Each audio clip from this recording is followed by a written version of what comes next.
Humans share more than 98% of the same DNA with chimpanzees, which is probably why there's always been a fascination with them. What we know of them is mostly because of one woman whose name has become synonymous with chimps, Jane Goodall. She was launched to fame by National Geographic, whose stories about her life in an African forest with chimpanzees made her an iconic figure. She was the first to discover that wild chimpanzees were capable of making and using tools, a revelation that turned the scientific world upside down, challenging the convention that tool-making was what made humans unique. 50 years later, Jane Goodall considers her role now to be more important than ever, which is why we wanted to go back with her to Africa. The story will continue in a moment.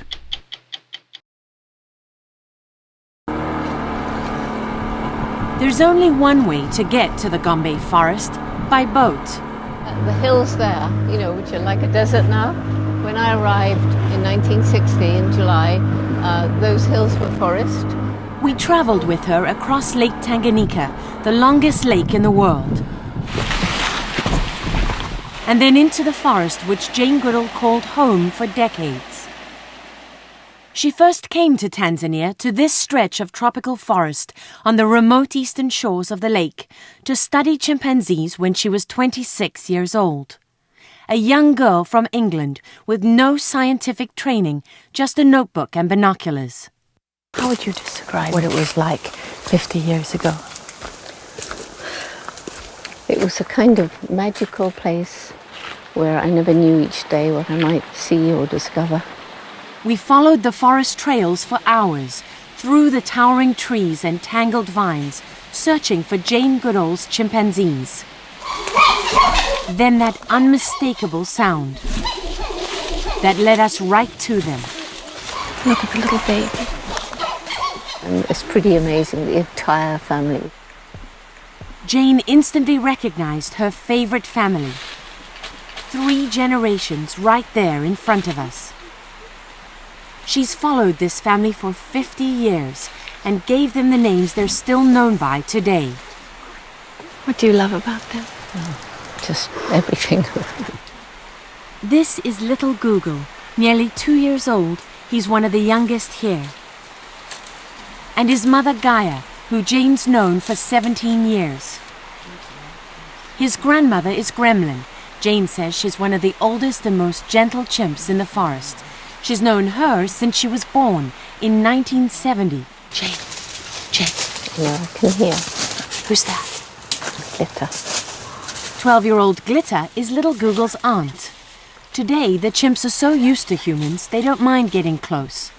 But since it's now known that chimps can catch our infectious diseases, we had to keep a safe distance. When Jane arrived here in 1960, she had the opposite problem. At first, the chimps didn't want to come near you. Yes, first they were afraid, then they became belligerent. And then when I wouldn't go away, well, I guess she's okay. They came to trust. That trust allowed Jane to enter the world of these wild animals, and the personal details she spent years documenting today constitute the largest scientific database in the world for this species.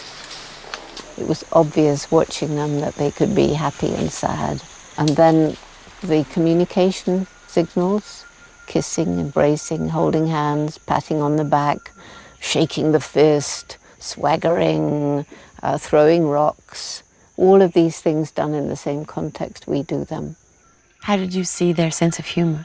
I've seen a mother laugh when she hears her older child who hasn't paid attention and he hasn't noticed which way she's gone, and the older child is going through the forest whimpering, crying,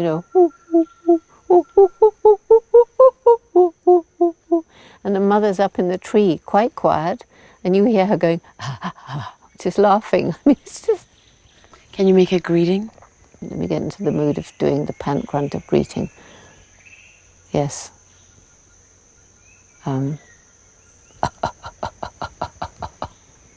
And a laughing, which is...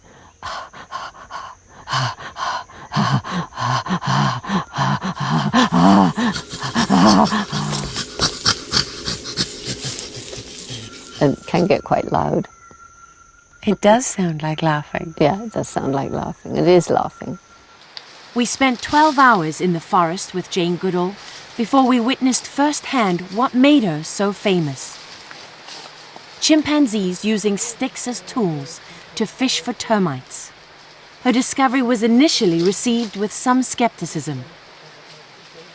Some of the scientists thought I'd taught them. That would have been quite an achievement. Especially as I couldn't get near them back then. Would have been very clever.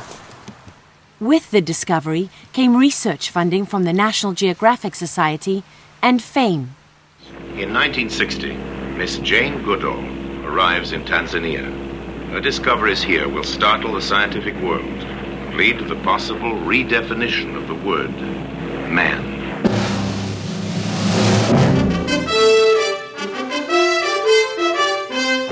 The films and the magazines took this early footage all around the world, but particularly to the US. It changed everything. It changed everything, yeah. And made you world famous. The chimps made me famous, yes. We watched some of those old films. Oh, that is such a famous shot. It was so amazing. Images that captivated the world. But there was definitely a bit of Beauty and the Beast. I mean, I know that. This young girl, and I see myself back then, I look at myself and I think, yeah, no wonder the men fell in love. Because Look at you, you're barefoot. yes, that's Figan. What's he doing? Playing. We didn't know back then that chimps caught all our infectious diseases. There wasn't any feeling of doing anything wrong. It was amazing. It's It was amazing. incredible to be able to have that relationship with wild animals, wasn't it? Yes. Yeah. It was Jane Goodall's childhood fascination with animals that brought her to this remote corner of Africa to study them. Did you have a real sense of purpose when you landed on the shores? No, I think I had a real sense of adventure. Did you fall in love with Africa? I was in love with Africa long before I ever went there. When I got there, it felt like coming home. How would you describe the Jane of those days? Very naive, shy, very determined, always slightly startled that things were working out. And a terrible flirt. You were a terrible flirt. Oh, I was. Was that Don't tell me you weren't. This is not my story. While Jane Goodall's work had a huge impact, it was sometimes undermined by the fact that she had never studied science.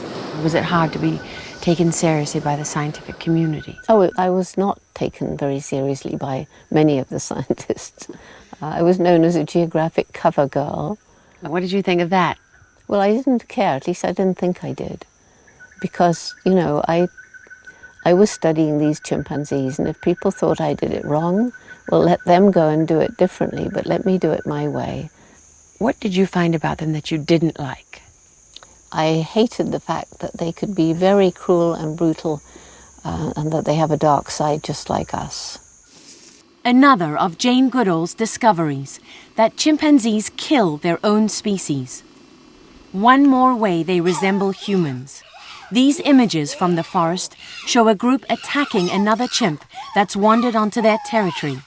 Jane says they beat them brutally and leave them to die of their wounds. Did it surprise you that they could be so cruel? It did. I thought they were like us, but nicer. And they're not. No, they're just like us. At times, it was very dangerous for Jane. This chimp, Frodo, was particularly violent and nearly killed her one day. Flipping Well came up and dragged me down, stamped on me. It hurt. He bashed my head onto a rock and it was bleeding. And then he went away and I thought, oh, well, I've survived. And then he came back and did it again. And then he pushed me over the edge. And if there hadn't been some little bushes growing there, I wouldn't be here now because it was a way big drop. This is Frodo's older brother, Freud. Although he looks menacing, Bill Wallauer, who filmed these pictures, says it's just a show, meant to intimidate. Got somebody. It's a chimp? Yeah, Where? just through the veg there in the tree. Bill came here to work for the Jane Goodall Institute and lived in the forest for 15 years. Wow, look at those eyes. The Institute carries on Jane's work here through Bill, a team of researchers and scientists who come from all over the world. I mean, don't you get the feeling when you're looking at him and he's looking at you? It's equal minds. That's why you just want to talk to him. You just want to say hi. Jane Goodall says she would still be living in the forest, but she had to leave to try to save the chimpanzees. Their numbers have been falling ever since she arrived here, from over 1 million then to less than 300,000 today. Poaching and loss of habitat have made them an endangered species. At age 76, that keeps Jane Goodall on the road 300 days a year, from the halls of Congress to the stage of a packed rock concert, to a school in Uganda, East Africa. She's constantly raising money and raising awareness. You are so lucky to live near these amazing and wonderful creatures. You should laugh. You should, yeah, that's better. Oh! Protecting chimpanzees is still at the core of Jane Goodall's mission today. She's helped create 4 sanctuaries like this one in Uganda for orphan chimpanzees. And she's inspired 15 more across Africa. To get so close to them, we had to be vaccinated. What are the reasons their mothers are killed? Well, sometimes it's bushmeat. There's still some of the live animal trade going on, which means you shoot the mother to take a baby. How urgent is it to save these creatures? Well, if they weren't here, they'd be dead. As much as Jane loves chimpanzees, there's something about her they seem to love. Is that what a mother chimp would do? No. Only Mama Jane. She liked it. Yes, of course. So would a child. They're so like children. Playful, curious, and very affectionate. For us, it was a final glimpse into Jane's world, the woman who bridged the divide between humans and animals and changed the way we think about them. We're part of the animal kingdom, not separated from it. We could have a blood transfusion from a chimp if you match the blood group. You really could, and the other way around too. People say to me, thank you for giving them characters and personalities. I said, I didn't give them anything. I merely translated them for people.